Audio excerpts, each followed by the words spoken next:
भोले जी और माता पार्वती जी के कमल चरणों में गोर छुके गोर लागतानी हमार प्रणाम स्वीकार होके। माँ जगदम्बा भवानी के कमल चरणों में गोर छुके गोर लागतानी हमार प्रणाम स्वीकार होके। सब देवी देवता के कमल चरणों में गोर छुके गोर लागतानी हमार प्रणाम स्वीकार होके। नीलम दीदी और हरिंदर भैया के कमल चरणों में गोर छुके गोर लागतानी हमार प्रणाम स्वीकार होके। सब गुरु भाई बहना के कमल चरणों में गोर छुके गोर लागतानी हमार प्रणाम स्वीकार होके। आशीर्वाद के चाहना बा। तो देखिए गुरु भाई बहना, हम भोले जी के चर्चा कहानी के माध्यम से लेके आयल बनी और सुनावे जाता नहीं। तो चर्चा के आप आधा अधूरा ना सुनो। कथा कबो आधा अधूरा ना सुने के चाहिए। आधा कथा सुनने से भोले जी और माता पार्वती जी के अपमान होला। और पूरा कथा सभी सुनब तो आप सभी के आनंद भी आई और कथा के रहस्य के बारे में पता चली। देखी ई घर घर के कहानी बा। अब विधाता जेकरे नसीब में जौन लिखले रही उहे होई, केहू के कोसे के ना चाही। बहुते भारी पाप लगेला। तो देखी गुरु भाई बहना, हम एक परिवार के कहानी सुनावे जातानी। ओमे एगो सास ससुर रहना, उनके 3 बेटा रहना और 2 बहू के बाल बच्चे रहना। जौन जेठ बहू रहेली उनके बाझ रहेली बेचारी, एको बाल बच्चे ना रहना। तो देखी घर में कितना सासत करत अड़ी। उनका दया दिन सब होई तो जेठ, लेकिन देवरान होके ऐसा हरकत करतारी कि देखले पर सुनने पर रूह काँप जाई। गुरु भाई बहना, तो जब कथा पूरा सुनब तब आनंद आई। कथा के पूरा ही सुने के चाहिए। तो देखिए हमार कथा अगर आप लोगन के अच्छा लगी तो कमेंट में भोले जी और माता पार्वती जी के नाम जरूर लिखब सभी। काहे से उहे के आशीर्वाद से तो हम 2 शब्द आप लोगन के बोल कही सुनावेली। और आप लोगन के ऊपर दया कृपा भोले ही जी की करब कि सबका घर परिवार सदा सुखी रहे। और जी हमारे चैनल पर नया हुई हमारे विधाता ज्ञान चैनल के सब्सक्राइब कर दी, ताकि जौन भी नया वीडियो हम रोज एक ठो डाली लगें आप लोग कहानियों के माध्यम से सीख लें। और भगवान जी के देव महादेव के अपन गुरु जरूर बनाएं। काहे से जीवन मनुष्य के बार ना मिली। अगर मिलल बा तो हो जाए मनुष्य के जीवन पाके कुछ लाभ उठा ले। सब चीज़ें ही छोड़ के चल जाए गुरु भाई बहना, एको संगे ना जाए। यहाँ तक कि शरीरियों भी ना जाई तो आपके प्रेम भाव और भजन कीर्तन यह जाई। तो कुछ जब साँझ बा तब बिहान बा बहना जरूर सीख ली। तो देखी गुरु भाई बहना, एक गाँव में एगो गुरु बहना रहली बेचारी। वो तो ठीक रहली। जब सास आई और माई आई तो सब परिवार के बारे में सोचेली। काहे खातिर बच्चे सब एक ही समान होले, केहू में फर्क नहीं रहला। फर्क इतना ही होला कि कौन लड़के अपने माई बाप से प्रेम करना, अच्छा से रहना तो उतर अच्छाइए बखान होला। कौन लड़के नफरत करना तो नफरत लायक बात नहीं करेला। लेकिन माई बाप कबो दुख आन के अपने बच्चन के बारे में कबो ना सोचेला। माई कबो कुमाई ना होली। तो जन गुरु बहना रहली, उनके 3 ठो बेटा रहला और तीनों बेटन के विवाह कर देले रहली। जौन पहलका बेटा के विवाह कैले रहली, जौन बहू जैसे अपने शिव जी के गुरु रहली वैसे वो शिव जी के गुरु बनौले रहली, भक्त रहली बेचारी। लेकिन जनता बनी गुरु भाई बहना, ई केहू ना जानेला कि अगला जन्म हमारा कैसन रहल आ का कर्म खराब कहली कि ये जन्म में आके भोग विलास बढ़िया से ना करे के मिलता।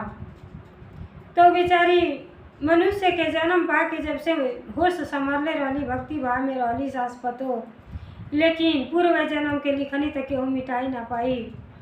ओके तो भोग ही के है। अब बेचारी के विवाह शादी भइले 10-15 साल हो गए। अब बाद में जब दोनों भाई के विवाह भइल, दोनों के 2 ठो लड़के रहना। अब माई के जीवन तब धन्य होला जब पुत्र या पुत्री के प्राप्ति होला। तो माई के नया जन्म होला आ माई के घर में सम्मान मिलला। तो देखी बेचारी के जब लड़के ना भइले तो भक्ति भाव बहुते करत रहली। लेकिन जैसे ये दोनों जनी के लड़के बच्चे हो गए ना, अब दोनों जनी इतना नफरत करे लगली कि बेचारी जैसे सुबह उठे झाड़ू पोछा करे कुछ काम करे तो कहे ये भगवानी बजनिया के मुँह देख लेनी सभी दिन भर अच्छा ना बीती। भाग बताएं जेके सम्मान के साथ बातचीत करे के चाहिए। सबसे जेठ रहली, लेकिन उनके मालूम पड़ा जैसे कौआ को नहीं है घर के। और दोनों देवरान के भाग भागते कहाँ आ जाता रही हमन के सामने और देख लेता नहीं सबे तो दीने खराब हो जाता। कोई हमारे बच्चन पर नजर ना पड़ जाए बजनिया के, न तो हमने को बाजिन बना दी। अब देखिए गुरु भाई बहना, ये कथा यही से आप लोगों के सुनावल जाता कि ऐसा कुछ शब्द केहू के ना बोले के चाहिए। भगवान बोले जी वो लोग के बच्चे ना देते तो वह का अपने बस के चीज़ बा, केहू ना बच्चा औलाद पैदा कर सकेला। कहे ना कितना जनी के 5 गो बेटा बना तो बेटी करतीन तरसता, केहू के 5 गो बेटी बड़ी तो बेटा करतीन तरसता। जब नसीब में रही वह मिली। पेटही में माई 9 महीना पाले ली, लेकिन ये ना जाने ली कि बबुआ हमें की बहनी हुई। तो कैसे हम सोच लेनी कि दूसरे के बाजिन हमके कबो ना, सब बाजिन शब्द के इस्तेमाल कबो ना करे के चाहिए। और जन देवरान दोनों रानी बहुते प्रताड़ित करत रहली। बेचारी के घर में रहल दुश्वार हो गई है, का खातिर पति तो उनका बाहर रहत रहना कबो कबो आवे। सास थोड़ा बुझे, लेकिन क्या करे, सास के जन गुरु बहिना रहली उनका कुछ दिन पहले ही के पति के स्वर्गवास हो गई। तो आजकल के बहु लोगन के जनता बाणी अगर हाँ में हाँ न मिलाओ तब तक बेकार है बा। अब दोनों जनी दिन भर बूढ़ा के लगे आके शिकायत करें, देखी ना ऐसी बजनिया करती है वैसी। बेचारी बुढ़िया समझौले के कोशिश करें कि ये बेटी ये शब्द ना बोलल जाला, बजिन नहीं कहे के। कहली कि और पछले तानी नहीं के बजनिया घर में से खदेड़ देती अब बेटा के दूसर बियाह कर देती। कहली कि देखा हमहू जाना तानी कि उनके कोनो औलाद नहीं भइला, लेकिन ये केहू के बस के चीज़ नहीं है बहनी। लेकिन हम अपने बेटा से इहो कह के हार गई। सब माई चाहे कि जैसे तुम्हार लड़का खेला होता नहीं, दादी दादी करताड़ी उनका लड़का खेला होता नहीं नाती पोता लेके, वैसे वहू बहू के एगो दूगो रहता तो वो मऊ के दादी कहते हैं। हमारियो मन में प्यार उत्पन्न होता है, बहुते श्रद्धा लगेला कि हमारे भोले जी उनहू के कोख के भर दें। लेकिन ये तरह शब्द मत बोलल कर लोगन। कहली काहे ना बोलल कर, आज लेते ठो मुष्टि पैदा ना कहली तो बाद बेटी बेटा का पैदा करी है। अब सस बेचारी छुपा जाली। तो देखी गुरु भाई बहना, सावन महीना में ये दोनों जन छोटकी छोटकी पतो रहली व्रत करत रहली। अब व्रत कैले के बाद सावन से उठावत लोग 16 सोमवार के व्रत करा और उद्यापन करा लो। अब क्या कहली लोग उद्यापन, वो बेचारी भूखत रहली, लेकिन उनके न समय से कौनो सामान नहीं मिल रहा। घर के किचन में जाता वो कट कट लोग धोला दोनों। का करे के आ गईलू, का करे के छू देलू, सब बेकार को देलू। दहिया न छुए, कपड़वा न छुए, खानवा न छुए। बेचारी एकदम तंग आ गई लली गुरु भाई बहना। बहुत प्रताड़ित करे दोनों जन देवरान रहली। अब दोनों तैयारी करे ताड़ी, भोले जी के प्रसाद उसाद बनाव ताड़ी। अब बेचारी के जी छपटिया तो कह ताड़ी कि हे गुरु जी आप हमारे गुरु हैं, हम आपके शिष्या हैं, शिष्या पर मदद करो भे पिताजी। कि आज तक तो हम कुछ आपसे ना मंगली, लेकिन आज हमार मन बहुत उदास बा, घर में रहे के ना मन करता। या तो ये प्राण त्याग अपने बस के रहत तो निकल जाता अच्छा रहत, एक पल घर में अच्छा ना लगता, केहू अपन नहीं खे। अब बताई ना भोले जी हमारे कौन कसूर बा, हे माई हमार कौन कसूर बा। अगर हमके भगवान जी औलाद ना देनी तो हमारे में कौन कसूर बा। सब केहू हमारी के कसूरवार ठहरा होता कि सामने न हो। अब वो कहली कुल की देखा उद्यापन करे बा, प्रसादी उरसादी बनावत है, लेकिन किचन में अइह ना। और वो बेचारी भूखल रही। कहली कि जाए तो हाथ बटाई। जे देखी गुरु जी के भक्त जे भी है ओकरे मन में दया प्रेम अपार रहेला। सब जीवों पर दया करे वाला मनुष्य रहेला, वही के भक्ति मिलाला। वो बेचारी बहुते भक्ति भाव से मना तारी कि हे पिताजी हमहू के कुछ अवसर मिलत कुछ करती, प्रसाद उरसाद तैयार करती और भोले जी के उद्यापन करती। तो बेचारी के जी ना मना तो कहले रहली लोग, लेकिन नहा धो के गईली तो कहली ले पूरी छानत रहली लोग, प्रसाद करतीन पूरी छानत रहली। दोनों देवरान तो गली बेचारी लोई बनावे लगली। कहली दी कि हम तनी कुछ कार कर दी। कहली भगलू के नहीं भलू अबे बेला ना से मारो बस उलट जेबू आके छू दिहलू प्रसादी बताओ ना कैसे चढ़ी। अब एगो तो बेला ना लेके दावती है दूसर की जौन बा पूरी छानल बंद कर दियल कहल अब छू दिल बड़ी थी प्रसाद भोले जी के कैसे चढ़ी दादा बजनिया के छुअल प्रसादी। अब भाग भाग भाग भाग हमारे घर में से निकल जो बेचारी तेरा पाती आंसू गिरता बेचारी एकदम भोले जी के ध्यान लगा के बैठल बड़ी को तरी कि हे पिताजी हम का करी कौने डगरिया जाई अब घरवा में रहे के मन नहीं खे करत। मनुष्य के शरीर तो पौले बानी लेकिन तनिको मन में सुख और खुशी नहीं बाटे का करी। अब दोनों का करी छोड़ के अपन प्रसाद उरसाद लेके उठ गई को तरी चलते सासू से कहतानी कि बजनिया फिर हमन के आ गई पूजा में भंग डारे कुछ जरूरी है वैसा अगले जन्म में खराब कैले भी या कि करे औलाद भगवान नहीं खा दिए ई बच्चलन बा। अब देखी अनेक प्रकार के लक्षणा लगा रहल बड़ी से बेचारी गुटुर गुटुर सुना ताड़ी किनारे पटाइल बड़ी और ताड़ी तो बन के पत्ता खा रहा था।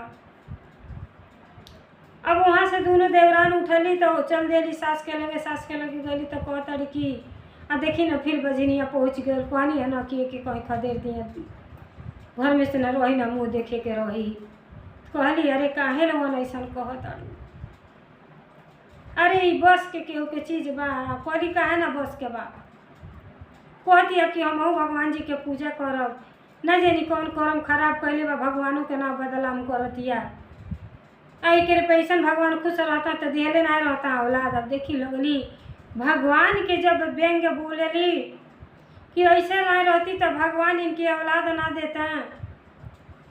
तब माता जी जब रानी बगल में बैठल बड़ा ठेस पहुँचल कहनी कि अरे आपस में तो सब लड़ती बाड़ी और आपो के बदलाम करताड़ी हे गुरुजी और अगला के मदद करी सहयोग करी अगर भाग्य नसीब में ना बाता लेकिन भाग्य नसीब बदल दी। अब बेचारी रोत गिल खा तड़ी कहली भाई कुछ कह ना लोगन हम जाता नहीं के समझा दे। सासु गली आंसू पूछली कहली एमे तोहार कौन कसूर बा का करबू और हम तो चाठो बातियों बोल के ना रह पाई खटखट खटखट सब धनी है तो हमारे जीवन अपार हो जाई। तही बेटी रो मत भगवान पर भरोसा रख के जानो भगवान जी के घर में देर है अंधेर ना है तुहार गोद के जानो विधाता भरी दे। अब बेचारी जब सास इतना कहली तो थोड़ा सा तसल्ली भइल। अब वहाँ से बेचारी भगवान जी के शरण में चल गईली। अकली चल तनी मंदिरों में बैठब कुछ शांति मिली कुछ ज्ञान मिली कुछ भगवान जी हमार मदद करब। अब गईली तो देखी तनी सा चावल ले ले भगवान जी के कोनो प्रसाद नहीं पौले रही बेचारी जाके वैसे प्रणाम कैली कहली कि हमार व्रत स्वीकार करब कुछ छुए ना दे दादी जवन हमार दया दिन बाड़ी तो हम का चढ़ाई हे पिताजी हम पर दया करी कृपा करी आपसे कुछ नहीं खेची पर। तो देखी हो कितना सुंदर बेचारी सुहर गौले बाड़ी और जनता बाणी भोले जी के जटा से गंगा मैया के धार निकलल है तो गंगा मैया भोले जी से मनावत तारी कि सुनीला कि सब पर पाप धो देनी गंगा मैया। अब भोले जी सबके मदद करेनी और हम अगला को मदद कर दी। तो देखी का थी एक रास्ता में जा ताड़ी आ एक सुहर सुनावत ताड़ी बिटूराऊ सखिया साले हारा मिली जुली चलाऊ न हो सखी जमुना के नीरा माला नीर कलश भर ले आओ सखी जमुना के नीरा माला नीर कलश भर ले आओ कुछ सखी दोवेल मुहात कुछ आसन न करहो ललना ठाढ़ी तिरिया एक रोवेलियो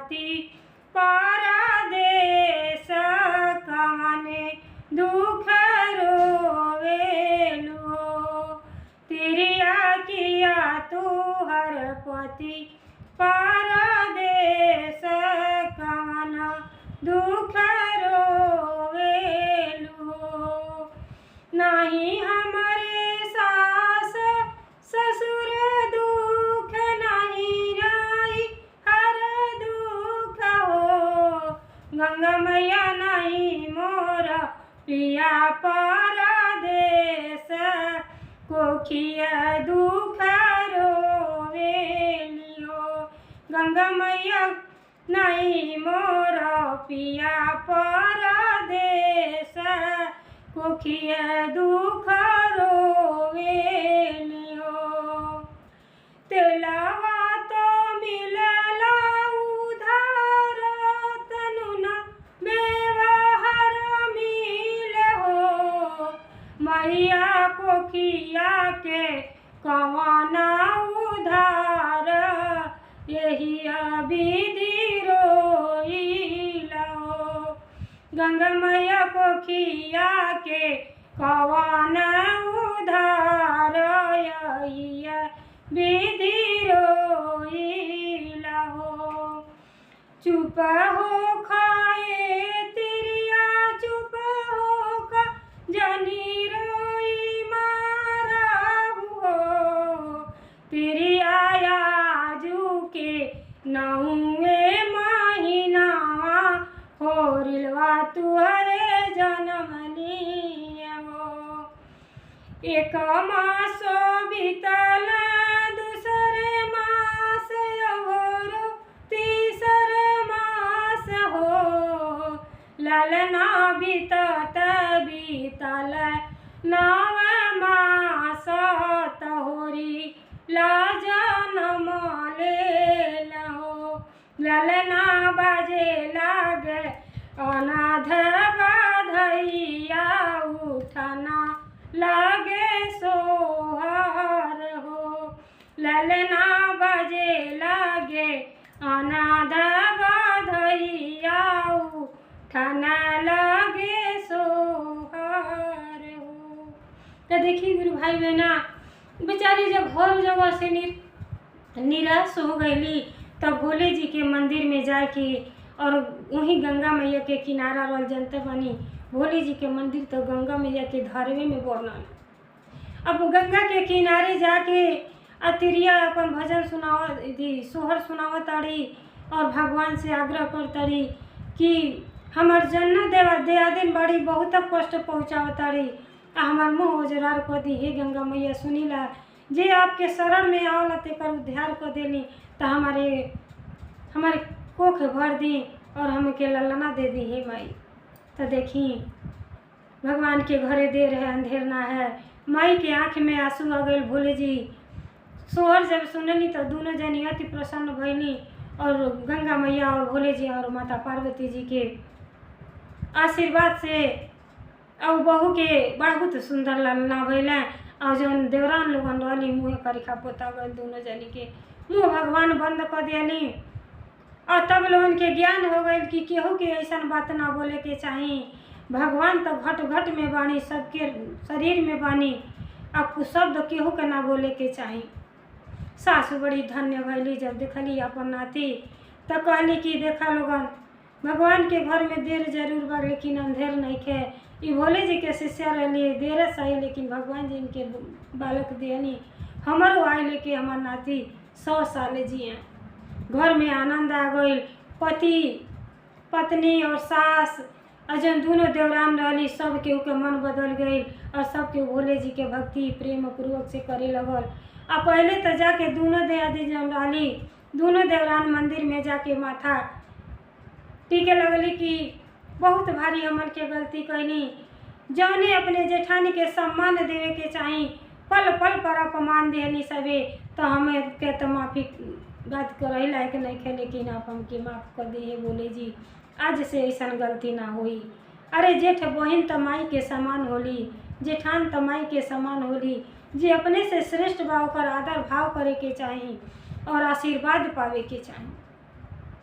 तो देखी गुरु भाई बहना जैसे ओ बाजिन के दिन पलट गए वैसे सब गुरु बहना पर भोले जी के दया और कृपा बनल रहे। हर हर महादेव, घर घर महादेव, भोलेनाथ की जय, सच्चे दरबार की जय, 56 कोटि देवता की जय।